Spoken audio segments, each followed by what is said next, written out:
Ser podcast.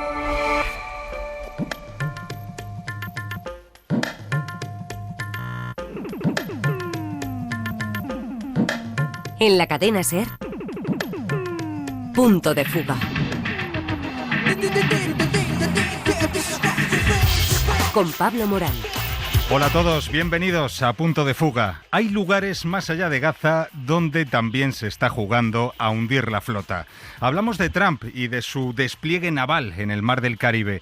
Os vamos a explicar en el capítulo de hoy qué se trae entre manos y además haremos la anatomía del genocidio, es decir, el análisis y el dictamen médico de las heridas que el ejército israelí provoca en la población palestina. Las conclusiones son realmente muy reveladoras, no os las perdáis. Y tampoco las voces de un grupo de jóvenes de distintas partes del mundo con un nexo en común. Son la segunda generación de exiliados por un conflicto. ¿Qué traumas o temores han podido heredar de sus padres? Les vamos a escuchar en unos minutos, justo antes de informaros sobre un importante anuncio relacionado con el programa, porque traemos novedades. Os las desvelamos al final. We have a lot of drugs pouring into our country, coming in for a long time, and we just these came out of Venezuela. And coming out very heavily from Venezuela. A lot of things are coming out of Como Venezuela. Israel frente a las costas de Gaza, su aliado Trump está jugando a hundir la flota en el Mar del Caribe. Inquieta y ha provocado alarma el despliegue naval estadounidense frente a las costas de Venezuela. Es un despliegue con el pretexto de la lucha contra el narcotráfico que conecta a Estados Unidos con América Latina. Unas fragatas que ya han actuado contra varias lanchas con consecuencias fatales para la tripulación. Os vamos a explicar para empezar qué es exactamente lo que ha movilizado Trump en ese Mar del Caribe para supuestamente luchar contra la droga. Manu Reyes, hola. Hola Pablo, hasta hace una semana solo la Guardia Costera estadounidense patrullaba la zona. Realizaban operaciones policiales muy medidas, apoyadas por informaciones de inteligencia y contaban a menudo con la colaboración de los países de la zona. Sin embargo, todo ha cambiado. Con un despliegue militar en el sur del Mar Caribe que ha sorprendido por su rapidez y su tamaño. Consiste en 8 buques de guerra, aviones de vigilancia P-8, un submarino y 10 cazas F-35. 2 de los destructores de 150 metros de eslora patrullaban hasta su traslado el Mar Rojo,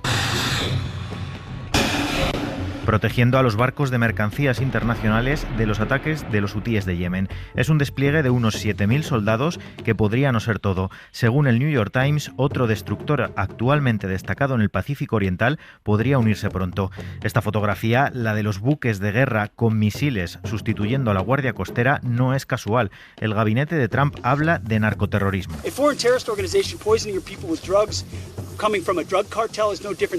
Y hace comparaciones como esta de Pete Hegseth, del secretario de Defensa de Trump, que dice que el Tren de Aragua y otras bandas son lo mismo que Al-Qaeda y los tratará de igual manera. El primer ataque llegó el 2 de septiembre y dejó 11 muertos. Maduro lo condenó afirmando que se trata de un crimen atroz. Que un misilístico, un destructor, mande sus soldados expertos en misiles a asaltar barcos atuneros. Ustedes saben que estaban buscando, no tengo ni que decírselo. Estaban buscando un incidente militar. Además ordenó a 2 F-16 armados sobrevolar uno de los destructores. Estados Unidos envió como respuesta los 10 F-35, mucho más modernos. Tras el segundo ataque murieron 3 personas. El tercero solo ha sido confirmado por Trump y no hay más datos. Vamos a sumar una voz experta más, la de Erika Rodríguez, que es socióloga, doctora, actual directora de la Fundación Carolina y que ha ejercido además como consultora de Naciones Unidas para este asunto del narcotráfico en Latinoamérica. Gracias por acompañarnos, Erika. Encantada. Ayúdanos a explicar a los oyentes cómo ha ido evolucionando el narcotráfico en América Latina, que antes parecía concentrado principalmente en 2 naciones, que eran Colombia y México, o al menos esa es la percepción que se tenía desde aquí, pero que ahora esas redes alcanzan a muchos más países, ¿no, Erika? ¿Cómo ha ido evolucionando eso? Sí, el narcotráfico inicialmente estaba concentrado en los países andinos, que son aquellos productores de hoja de coca, de la cual se extrae la cocaína, y en México posteriormente, cuando se popularizó el tráfico de drogas. Empezó con la marihuana, pasó a la hoja de coca y en algunos casos hubo cultivos de amapolas. Sin embargo, el narcotráfico se ha expandido al resto de América Latina porque busca vías para salir, vías de llegada a los Estados Unidos, a Europa y a los países consumidores. Entonces hay países productores y países que se convierten en vías de salida de los productos de los narcotraficantes. Y en los últimos años también se han convertido en países consumidores. Cuando los países entran a cierto nivel de renta, empiezan a tener una mayor demanda de consumo. Sin embargo, aquí hay una cosa importante que hay que entender, que es que no es solo el narcotráfico el que nutre el crimen organizado en América Latina.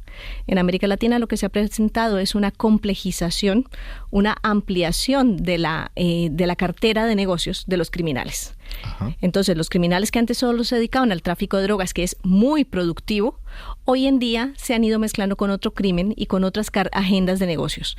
La extracción ilegal de oro, el paso de migrantes, por ejemplo, el tráfico de personas, el tráfico de bienes naturales, de bienes protegidos, el tráfico de maderas, el comercio ilegal de salmón, entre otros muchos tráficos, muchos negocios ilegales, muchas economías ilegales que se han ido mezclando.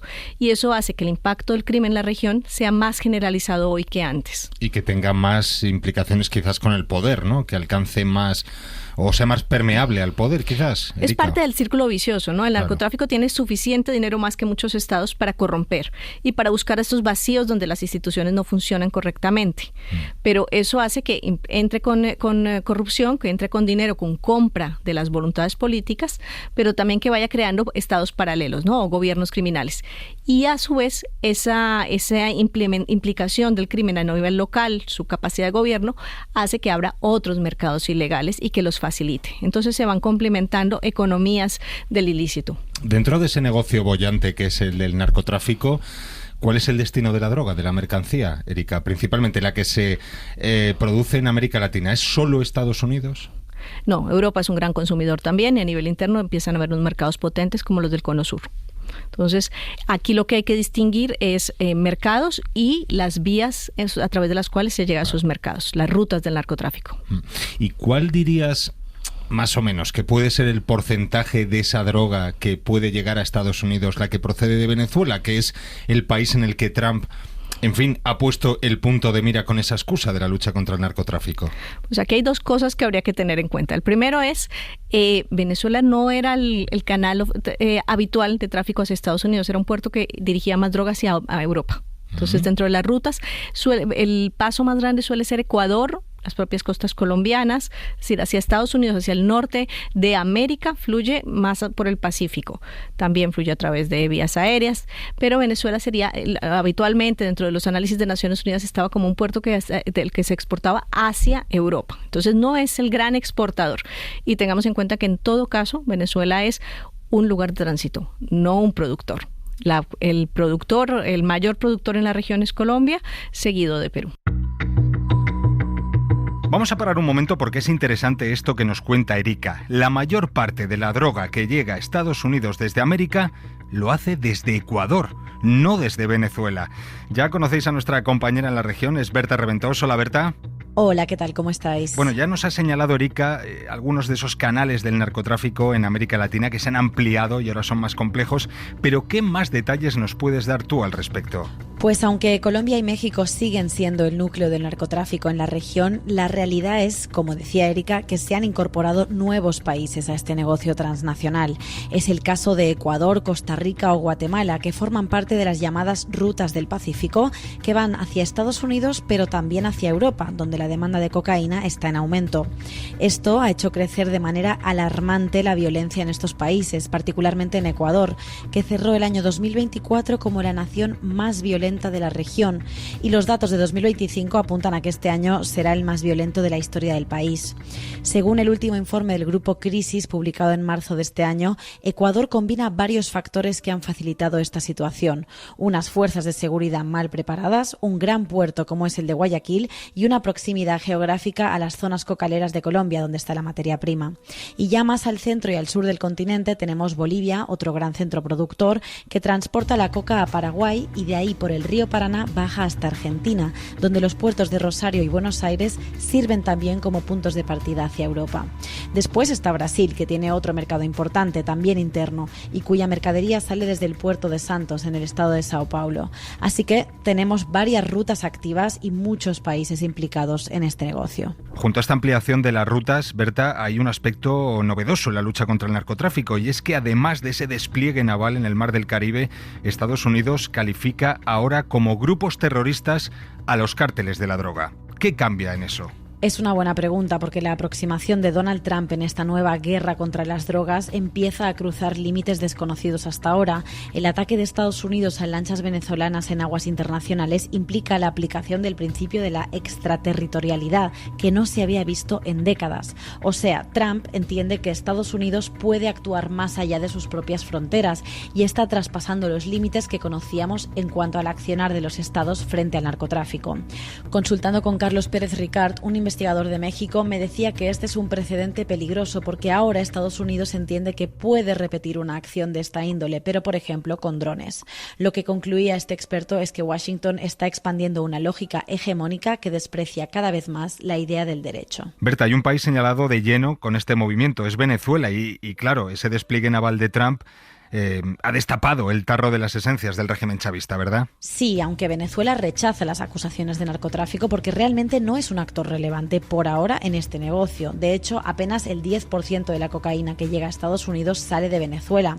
La gran mayoría, como decíamos, sale de Ecuador, Colombia y México, por lo que se infiere que lo que realmente busca Donald Trump amenazando y acorralando a Venezuela es acceder, sin negociaciones de por medio y sin limitaciones, a las reservas de petróleo que tiene el país, bajo un pretexto de guerra contra las drogas que no se ajusta a la realidad. Gracias, Berta. Hasta luego, gracias.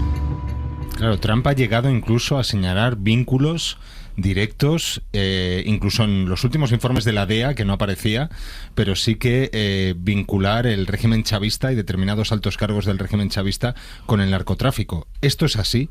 ¿Es una vinculación que ahora la DEA de Estados Unidos hace a conveniencia por ese despliegue militar naval en el Mar del Caribe? No, esto es una vinculación que se viene haciendo hace tiempo, es una vinculación que también ha hecho la oposición venezolana y de la cual hay alguna evidencia, ¿no? De los que altos cargos venezolanos estén implicados en el narcotráfico, lo que se llama el cartel de los soles, porque esencialmente eran altos cargos del ejército venezolano. El régimen venezolano es un régimen corrupto, es un régimen que no es democrático, como sabemos todos hoy en día. Entonces, la implicación y con negocios ilegales hay evidencia de que ocurre, ¿no? Porque no hay un control institucional, no hay un control democrático a lo que ocurre en Venezuela. Y por supuesto eso da lugar a que haya un espacio para que el crimen haya tocado profundamente las instancias del poder. Pero que eso sea un cartel operativo como el cartel de Juárez, el cartel de Jalisco Nueva Generación o el cartel de Medellín, hay una enorme diferencia, ¿no? Una amplia corrupción, amplios sectores que se lucran con esto frente a organizaciones totalmente criminales que operan de forma paralela a los estados. Aquí hay dos cosas diferentes. Claro, y con dos pesos y poderes diferentes, ¿no? No es lo mismo ese cartel, por ejemplo, del mexicano, cartel de Jalisco, por ejemplo, que me has citado, que este de los soles, ¿no? Que puede tener su peso, pero no tiene tanta fuerza. No solo no tiene la estructura, ¿no? Y no es una organización criminal del todo, sino un gobierno corrupto, que es distinto, pero sigue siendo una organización que no está dedicada solamente a lo delictivo, sino que ha utilizado el poder para gobierna, pero tiene partes que están podridas, ¿no? Esas manzanas que se dedican a facilitar que otros actores criminales puedan operar, pero siguen existiendo paralelamente esos otros actores criminales. Y la otra cosa que hay que ver es la capacidad, ¿no? Comparar las estructuras criminales, pero también qué volumen tienen y hasta qué punto esto no es una excusa política para hacer presión sobre ese régimen. A eso iba. Directamente ya después de hacer este repaso, ¿si está justificado este despliegue de ese operativo militar en el Mar del Caribe? ¿Tú qué crees, Erika? ¿Acaso, o por seguir la excusa de Donald Trump, no hay medios suficientes para luchar contra ese narcotráfico que tú nos decías sale desde Venezuela, más con destino a Europa que con Estados Unidos, pero, en fin, que han motivado ese despliegue o en el que Trump justifica ese despliegue naval en el Mar del Caribe? Aquí hay dos puntos. Primero hay que ver también la demanda de Estados Unidos. Sabemos que la droga más problemática ahora mismo en términos sociales en Estados Unidos es el fentanilo, que no viene de Colombia ni pasa por Venezuela.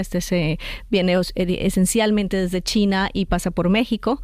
Que las drogas que tienen que ver con opiáceos y opioides no vienen de Colombia. Es decir, que los grandes problemas de salud pública que justificarían una gran política no son solamente la cocaína, son mucho más amplios, y por tanto un despliegue en términos de defensa, ¿no? En términos de capacidades militares, pues es golpear una parte muy pequeña del porcentaje de drogas que realmente entran a los Estados Unidos. Entonces, claro, se justifica para esa parte porcentual del problema de drogas usar esos medios, no.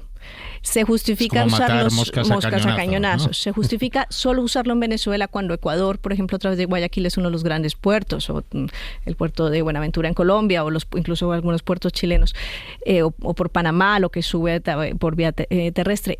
Pues tendría que ser una lucha, ¿no?, coherente y consistente, digamos, en atacar todos los puertos de salida. Tampoco lo es en este caso. Y por último, es que aquí hay una cosa son grandes barcos contra embarcaciones muy pequeñas, ¿no? Y las vías de salida son muchas. Entonces, pueden captar una o dos. ¿Qué pasa con los submarinos? ¿Qué pasa con la vía de las avionetas? Entonces, no se justifica en términos estratégicos desde el punto de vista de combate el uso de esos medios. Aquí lo que es una clara presión política sobre el régimen venezolano que quiere, llevar a que haya una ruptura interna, ¿no? A crear la amenaza que sea tan potente que realmente se vea que hay una posibilidad de caída y por tanto un resquebrajamiento del régimen. Pero en cambio esa amenaza también puede retroalimentar la retórica y el relato, ¿no?, del régimen chavista. Y así lo ha hecho, que ha sido la justificación para movilizar la población civil venezolana, para volver a decir que es necesario armar a la población venezolana, lo cual es terriblemente peligroso, porque tenemos que recordar que Venezuela es la frontera de un país con unas grupos armados muy potentes como es Colombia, ¿no? Y que sirve de retaguardia para muchos de esos grupos. Así que el paso de armas y todo es, digamos, que podía complejizar mucho la situación de la región. Erika Rodríguez, ha sido muy esclarecedor, yo creo, tenerte a hacer este fact-check de esta operación que ha desplegado Donald Trump en el Mar del Caribe, todo ese despliegue naval para luchar, en teoría, contra las redes de narcotráfico, pero que seguramente haya detrás otras motivaciones políticas. Gracias, Erika, por acompañarnos. Con mucho gusto. En la cadena SER, Punto de Fuga. Procedemos ahora a lo que hemos llamado anatomía del genocidio en Gaza. El análisis médico de la matanza de palestinos a manos de Israel. Lo vamos a hacer con la ayuda de nuestra compañera, la doctora Marina Fernández. Bienvenida, Marina, ¿cómo estás? ¿Qué tal, Pablo? Las pruebas del genocidio en Gaza son abrumadoras y se van sumando más y más. Este que nos trae Marina nos parece de especial relevancia, nos parece clave, porque es el dictamen de expertos médicos que han revisado las lesiones que presentan los gazatíes. ¿Qué detalles arroja el informe, Marina? Pues es un artículo que publica una revista científica de prestigio, como es el British Medical Journal, y que aporta datos detallados de las lesiones y las heridas de los gazatíes atacados por el ejército de Israel. Nos representa lo que se conoce como el patrón lesional, es el término médico, de la población civil de Gaza. Bueno, un patrón lesional es una descripción cuantitativa y cualitativa, es decir, qué tipo de lesiones se ven y se atienden, con qué frecuencia, con qué cantidad, de una población sometida a ataques de este tipo, ¿no? Eso es lo que entendemos por un patrón lesional.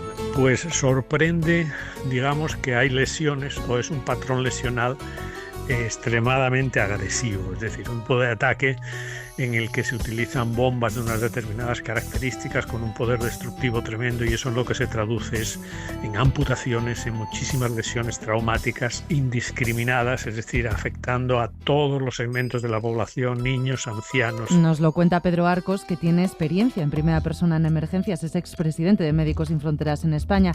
78 sanitarios, profesionales médicos, han documentado estas lesiones que el estudio, como decíamos, cuantifica y describe, así como resume Salvador Peiró, especialista en salud pública y miembro de SESPAS. Más de 23.000 lesiones traumáticas, casi 7.000 producidas directamente por armas, decenas de miles de personas con traumatismos y heridas, quemaduras que atraviesan el hueso y el músculo, niños con fracturas abiertas de cráneo, con las extremidades destrozadas. No son los datos esperables en un conflicto convencional y ni siquiera son los datos que hemos visto en conflictos recientes como Irak o Afganistán o Siria que parecían especialmente crueles.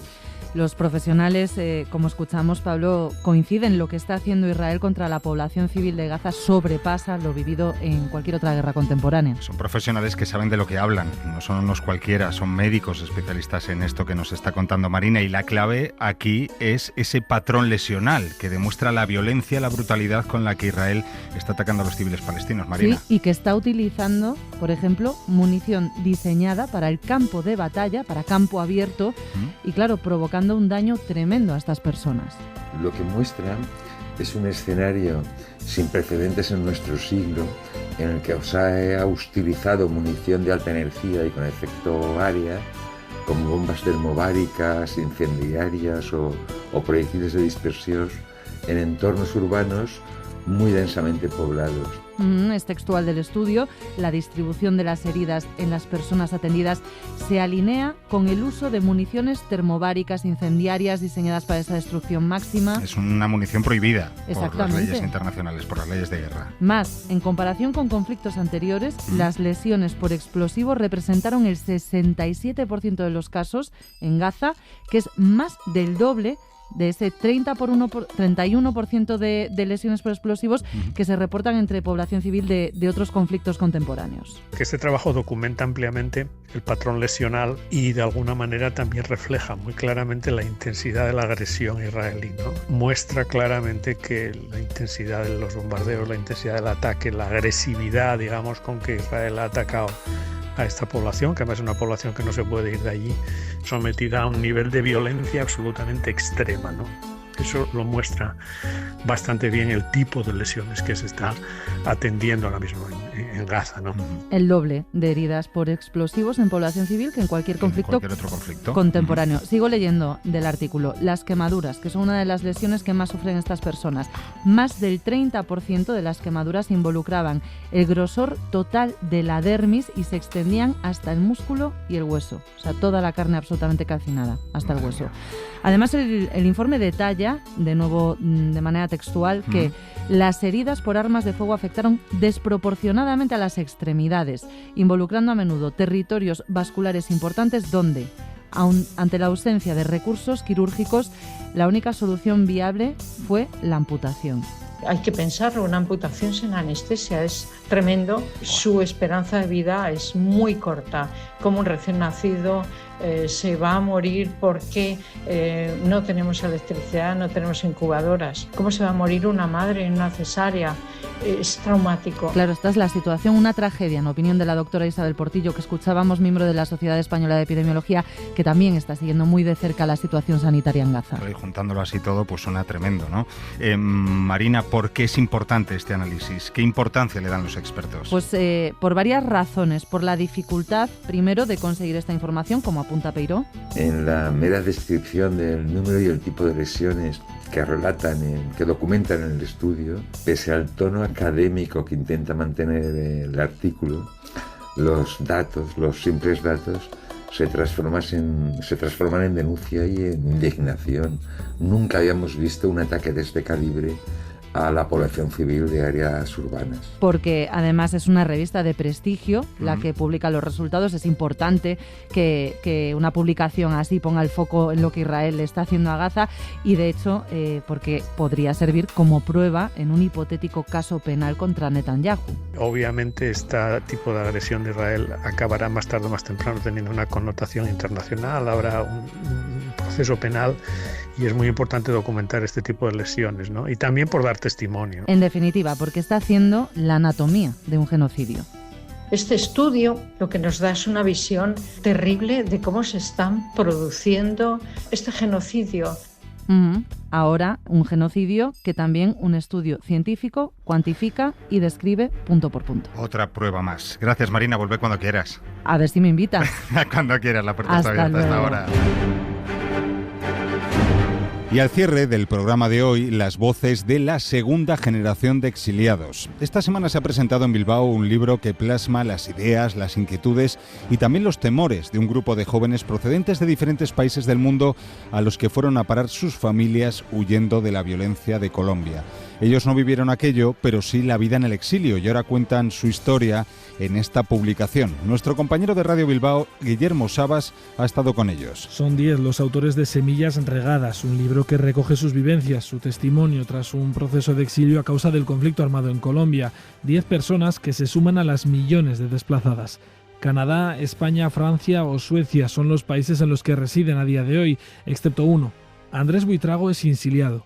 El insilio entendido no únicamente como estas afectaciones no referidas solamente a las personas que han tenido que desplazarse a otros países, sino también considerarnos víctimas a aquellas personas que, si bien nos hemos quedado en nuestros países de origen, y en este caso en Colombia, pues hemos visto a nuestros seres queridos teniendo que emigrar, teniendo que irse al exilio. El proyecto surge de la mano de EGOA, el Instituto de la Universidad Pública Vasca, para estudiar el desarrollo y la cooperación internacionales, y en su presentación se pone sobre la mesa: ¿y si el exilio tuviera beneficios? Soy lo que soy por el exilio, tengo a mi hijo que tengo por el exilio, le agradezco al país en el que vivo por lo que me vivo este país y por lo que soy hoy en día. Pues es como la otra faceta, es como la otra cara que también amerita debate, amerita discusión. Sin embargo, también da a parar con experiencias como la de Nico Forero. Él reside en Vallecas desde hace 27 años, pero tuvo que renunciar a su acento tras haber sido exiliado. Mi acento lo pierdo porque en el colegio, lo dice allá, en el colegio me están llamando Perucho, Sudaca o Panchito. Y entonces, por vergüenza ya y por intentar adaptarme, tengo que renunciar a mi acento. Desde el exterior siempre hay tiempo para pensar en la paz, aunque no es cierto que quien huye de su país tenga que ser feliz. Esto lo decía Nicolás Quimbayo. Él se define como un francés raro y un colombiano raro. La paz es sobre todo diálogo, un diálogo entre toda la sociedad colombiana y también las reformas sociales. Sin eso no hay paz. Hablar del exilio es un primer paso y mucha gente cree que pues la gente es feliz porque salió del país y se fue al extranjero, entonces feliz. El libro no solo recoge narraciones, también poesía, figuras o dibujos simbólicos. También relatos escritos por las 10 personas con 10 historias condensadas en un libro que dicen es de todos y todas las colombianas en el exilio. 2 semanas para resumir, 24 años de vida en una maleta de 24 kilos. Suecia, un nombre tan lejano como los confines del Polo Norte, se convertía en el siguiente destino para nuestro hogar. Llegamos a Estocolmo, una ciudad que parecía sacada de un cuento de invierno, con una mujer sonriente que nos guiaba a un hogar para personas refugiadas. Un lugar limpio y organizado, tenía la calidez de una cárcel de lujo. Todo era perfecto, pero la perfección llevaba consigo una frialdad que nada lograba derretir el hielo de la formalidad.